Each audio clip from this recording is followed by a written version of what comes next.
दोस्तों नमस्कार। System fraud है और फ्रॉड पॉलिटिक्स है और पॉलिटिक्स करप्ट है। क्या बदलेंगे, कैसे बदलेंगे?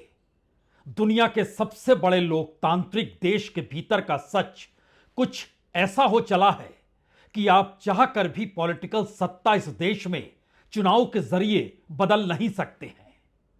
परिस्थितियां ऐसी हो चुकी है कि उसी पॉलिटिकल सिस्टम के भीतर मौजूद सत्ता की गुलामी इस देश की नौकरशाही करने को तैयार बैठी है। और परिस्थितियां और हालात उसके आगे यह हो चले हैं कि दरअसल पैसे और पूंजी का खेल एक ऐसे नेक्सस के सहारे इस देश के भीतर या तो लूट तंत्र को बनाता है या फिर जनता से वसूली करता है।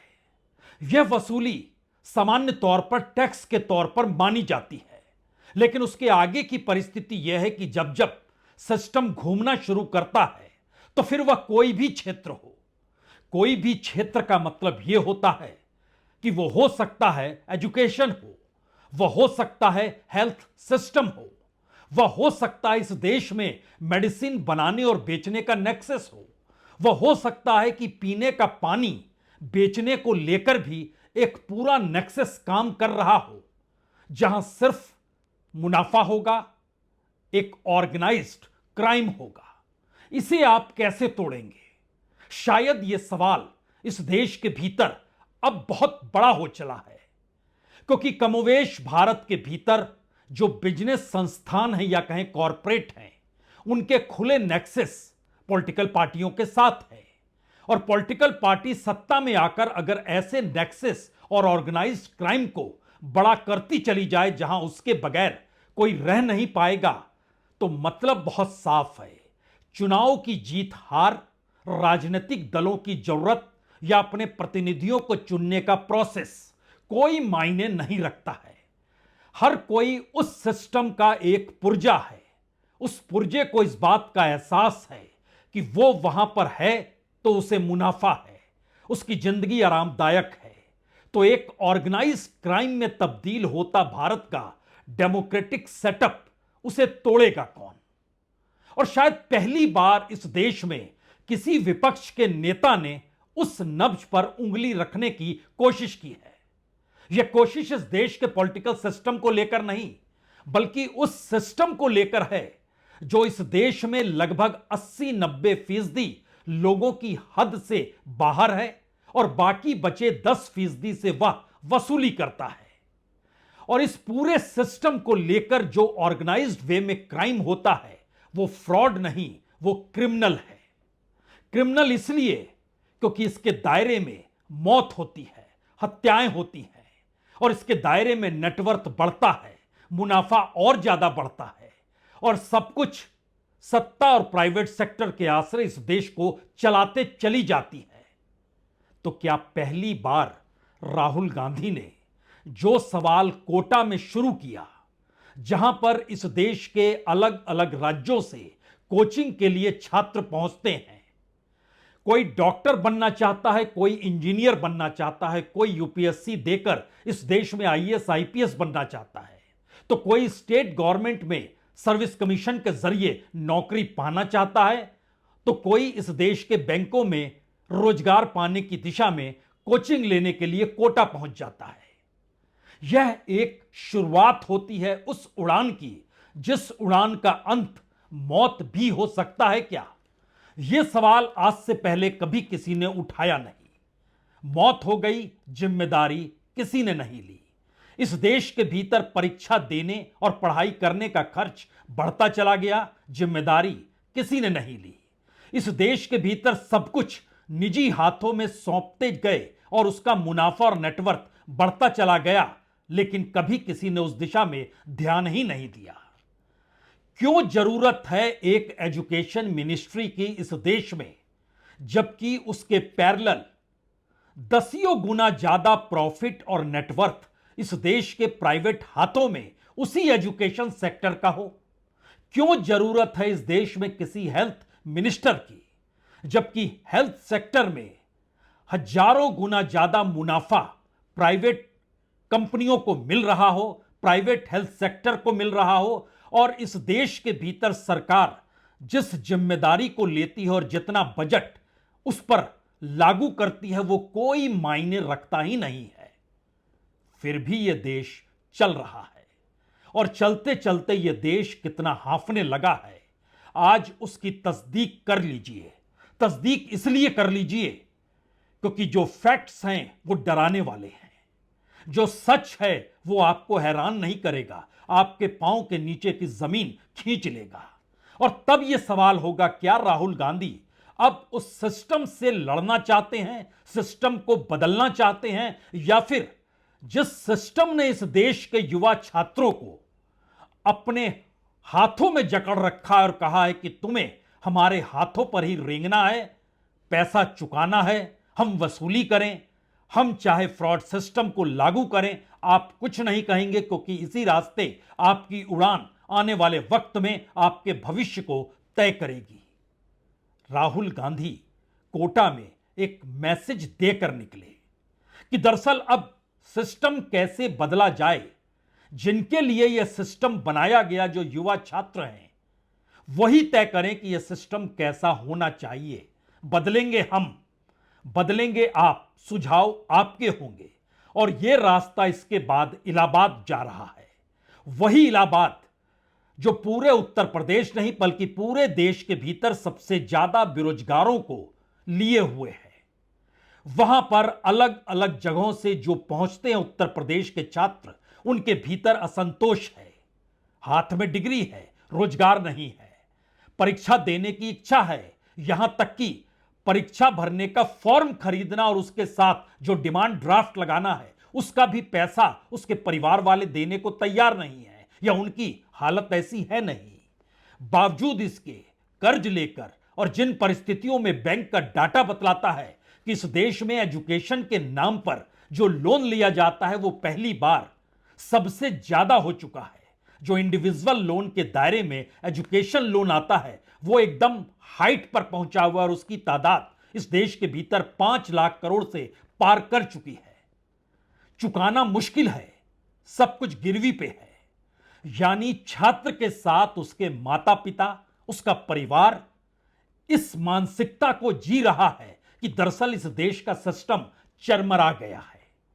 और शायद इसीलिए हम पहले कुछ नाम पढ़ देते हैं।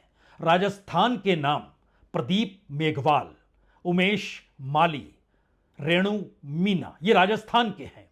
उत्तर प्रदेश के ऋत्विक मिश्रा, शिवानी यादव, दिल्ली की अंशिका पांडे, कर्नाटक की भाग्यश्री, मध्य प्रदेश के आकांक्षा चतुर्वेदी, उत्तराखंड की रुया कुमारी थापा, तमिलनाडु की अनु कीर्तना, कहान पटेल गुजरात के, और सिद्धार्थ हेगड़े गोवा के। आपको इनकी जाति टटोलनी है, टटोल लीजिए। इसमें कौन हिंदू है, टटोल लीजिए। कौन दलित, कौन पिछड़ा, कौन ओबीसी है, टटोल लीजिए। लेकिन ये सभी मर चुके हैं जो नाम हमने पढ़े। ऐसे कितने लोग अलग अलग परीक्षाओं के दायरे में इस सरकार के सिस्टम में फंसकर अपना जीवन गंवा चुके होंगे, और कितने परिवारों पर कौन सा बोझ है उसका एक डाटा कल राहुल गांधी ने रखा। लेकिन पहला सवाल, क्या वाकई सिस्टम बदलने की सोच राजनीति से हटकर अगर इस देश में विपक्ष का नेता पाल चुका है तो मैसेज बहुत साफ है। यह इस देश में रिफॉर्म की वो घंटी है जो उस राजनीतिक जमीन को उखाड़ फेंकेगी, जिस राजनीतिक जमीन पर खड़े होके करप्शन को भी कॉर्पोरेटाइज, या कहें करप्शन को भी सिस्टमेटिक तरीके से ऑर्गेनाइज्ड वे में कन्वर्ट कर दिया गया है। शायद इसीलिए पहली बार सिस्टम का जिक्र हो रहा है।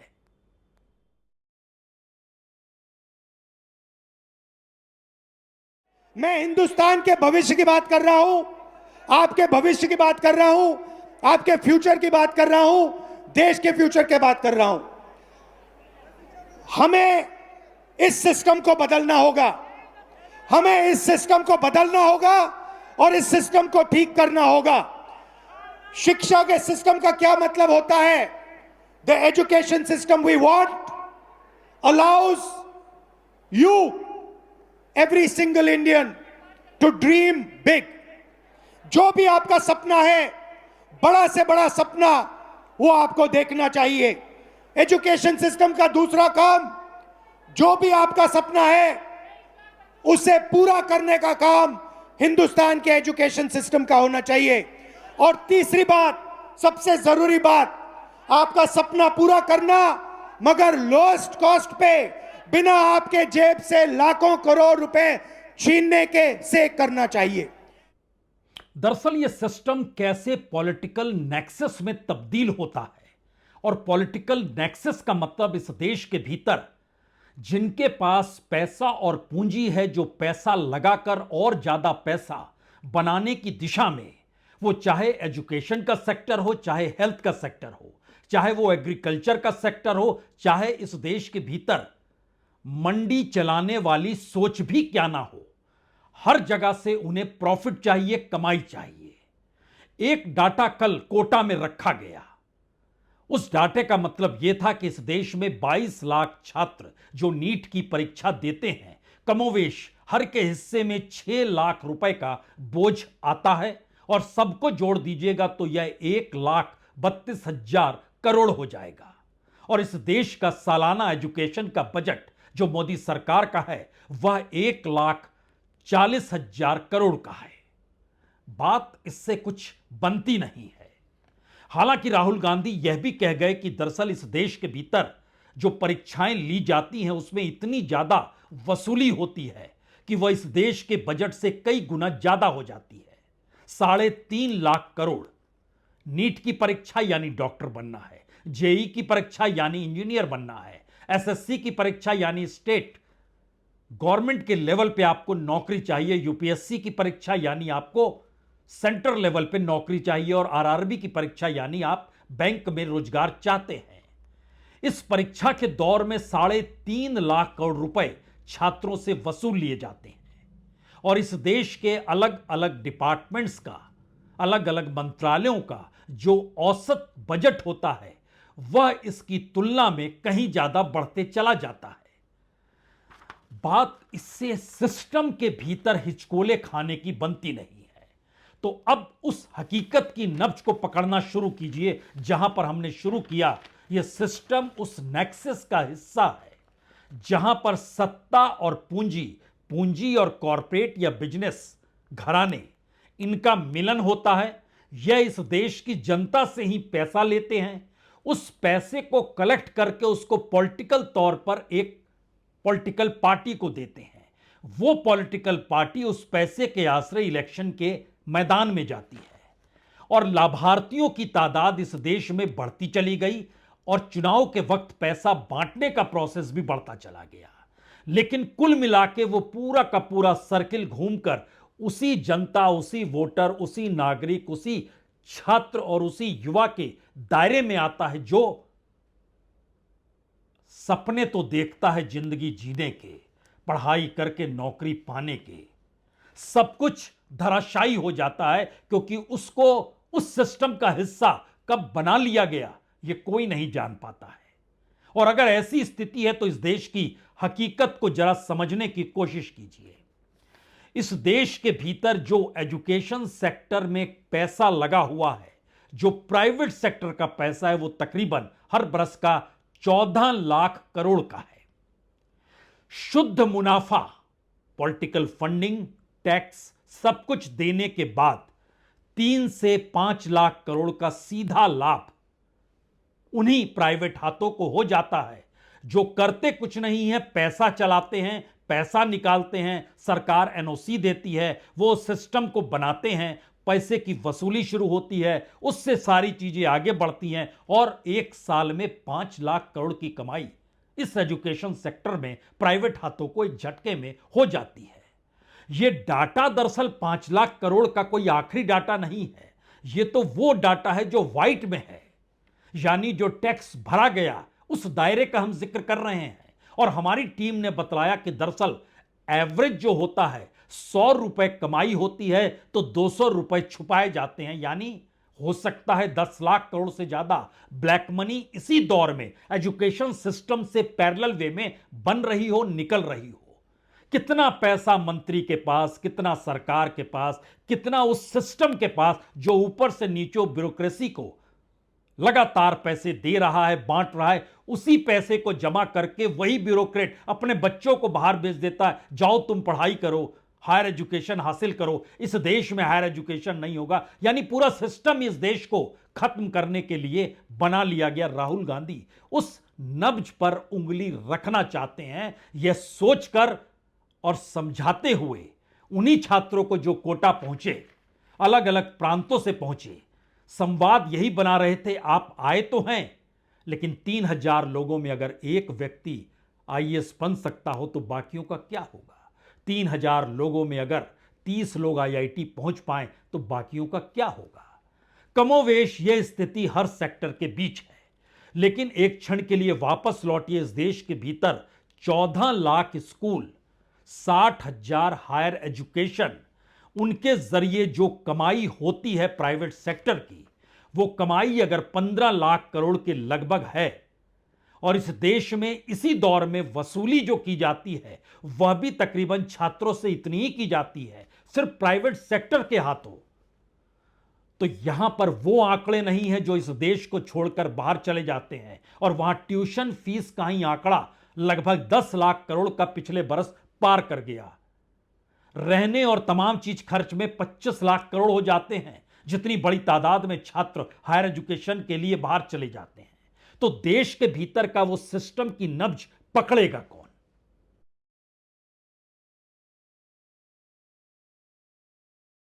हमें बताइए किस प्रकार से हम इस सिस्टम को बदलें। क्या आपका ओपिनियन है? क्या रास्ता हिंदुस्तान को लेना चाहिए? एजुकेशन सिस्टम हिंदुस्तान के सबसे गरीब मिडिल क्लास लोग से एक एग्जाम के लिए उतना पैसा छीनता है जितना एजुकेशन बजट है, और 5 एग्जाम्स के लिए उतना पैसा छीनता है जितनी 5 बड़ी मिनिस्ट्रियों को बजट मिलता है। यह शर्मदायक है और इसको बदलना होगा। जाहिर है जब सिस्टम की नब्ज पर उंगली राजनीति रख देती है, और वह भी विपक्ष का नेता अगर रख रहा है, और इस देश के भीतर जो सोच है हर परिवारों के अंदर, वो middle class, lower middle class, upper middle class हो, खास तौर से इस दायरे के भीतर जो रोजगार की परिस्थितियां हैं, 100 परिवारों में से सिर्फ 1 या 2 व्यक्ति को ही रोजगार दे पाए, बाकी सिर्फ एस्पिरेंट के तौर पर रहें और उस भीड़ में शरीक होते चले जाएं, वो कितना लंबा चलेगा? 1 साल, 2 साल, 10 साल, 20 साल, कितना चलेगा? लेकिन वो गुबार जब फूटेगा तो वो पूरा सिस्टम चरमरा जाएगा। और सिस्टम चरमराने का मतलब यह होता है इस देश के भीतर एक टकराव की परिस्थिति बनती है।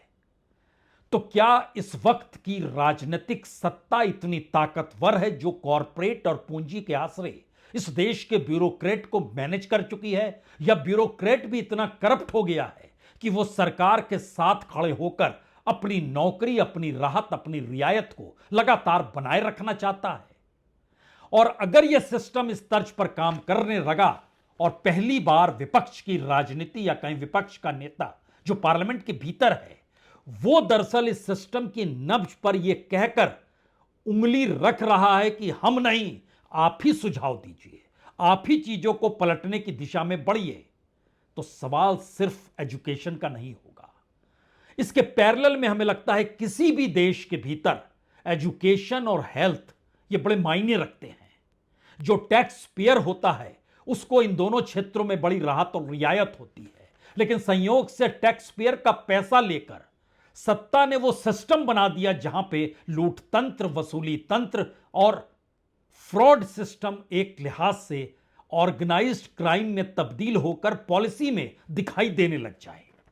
यह स्थिति तो कभी नहीं थी, क्योंकि इस दौर में अगर आप एजुकेशन के समानांतर हेल्थ में जाएंगे तो वहां पर तकरीबन $190 बिलियन यानी लगभग 18 लाख करोड़ ये है प्राइवेट हेल्थ सेक्टर का। हम सब कुछ व्हाइट में बतला रहे हैं।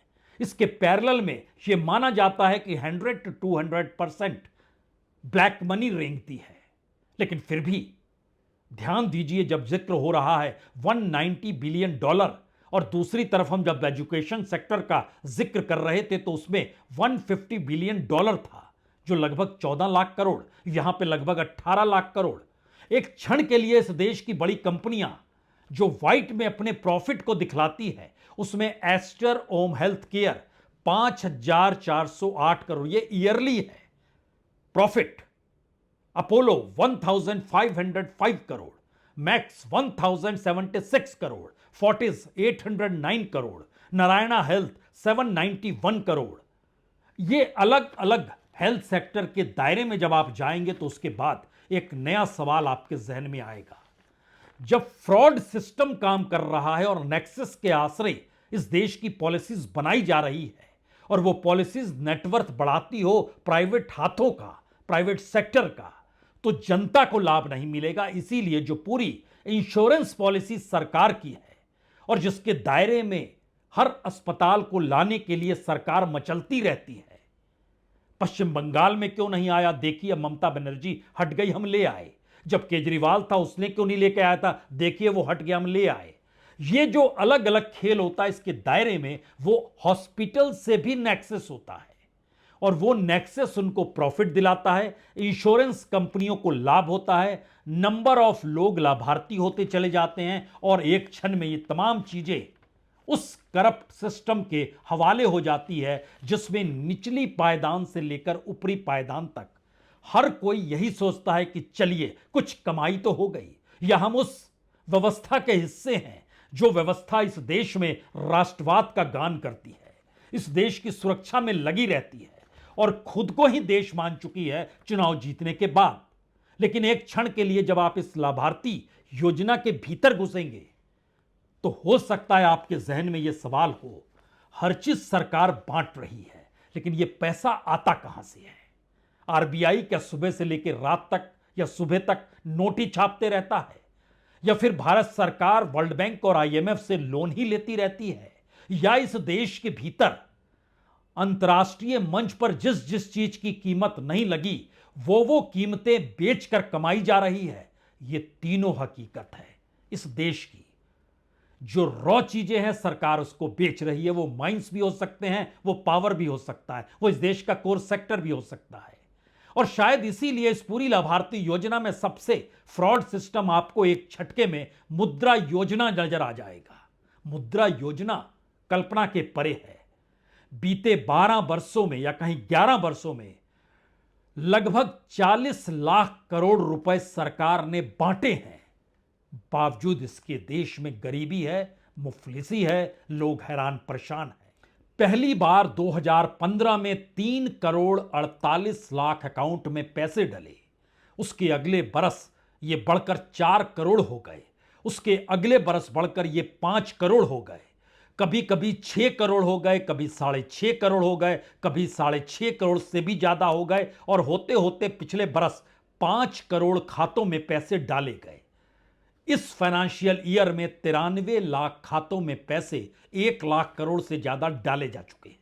सब मिला दीजिएगा तो लगभग 50 करोड़ खातों में 40 लाख करोड़ रुपए डाल दिए गए। आप सोचते होंगे यह देश कितना रईस है या यह देश कितना गरीब है जो इतना पैसा पाने के बावजूद भी उसी गरीबी रेखा के नीचे खड़ा है, जहां पे वही वर्ल्ड बैंक और आईएमएफ कहता है कि अब भारत को हम विकासशील माने या पुअर कंट्री माने। यह स्थिति है इस देश के भीतर की। राहुल गांधी उसके पॉलिटिकल फॉर्मेट को इस बार सिस्टम के भीतर घुसकर हिलाना चाहते हैं और यह सवाल इसलिए खतरनाक हो चला है क्योंकि इसके बाद इलाहाबाद है। कोटा में तो देश भर के तमाम लोग पहुंचते हैं, छात्र पहुंचते हैं जो कोचिंग के लिए आते हैं, तो एक मैसेज देश भर के लिए था। अगली प्लानिंग हर कोई जानता है कि इलाहाबाद का मैसेज उत्तर प्रदेश के इलेक्शन से जुड़ेगा और वो कोई कास्ट नहीं देखेगा, वो देखेगा कि दरअसल इस देश के भीतर का सिस्टम कितना करप्ट है और उस करप्ट सिस्टम के दायरे में उसी युवा को सोचना है जिसकी तादाद इस देश में 37 से 40 करोड़ है। यानी 17 बरस से लेकर 32 बरस के बीच में इस देश की तादाद इतनी है और सिर्फ उत्तर प्रदेश में 8 करोड़ युवा और छात्र मौजूद हैं। रजिस्टर्ड बेरोजगारों की तादाद 2.5 करोड़ से ज्यादा है। प्राइवेट सेक्टर में आवेदन लगभग 1.25 करोड़ के करीब है। नौकरियां नहीं है, इंडस्ट्री नहीं है, मैन्युफैक्चरिंग सेक्टर ठप पड़ा है।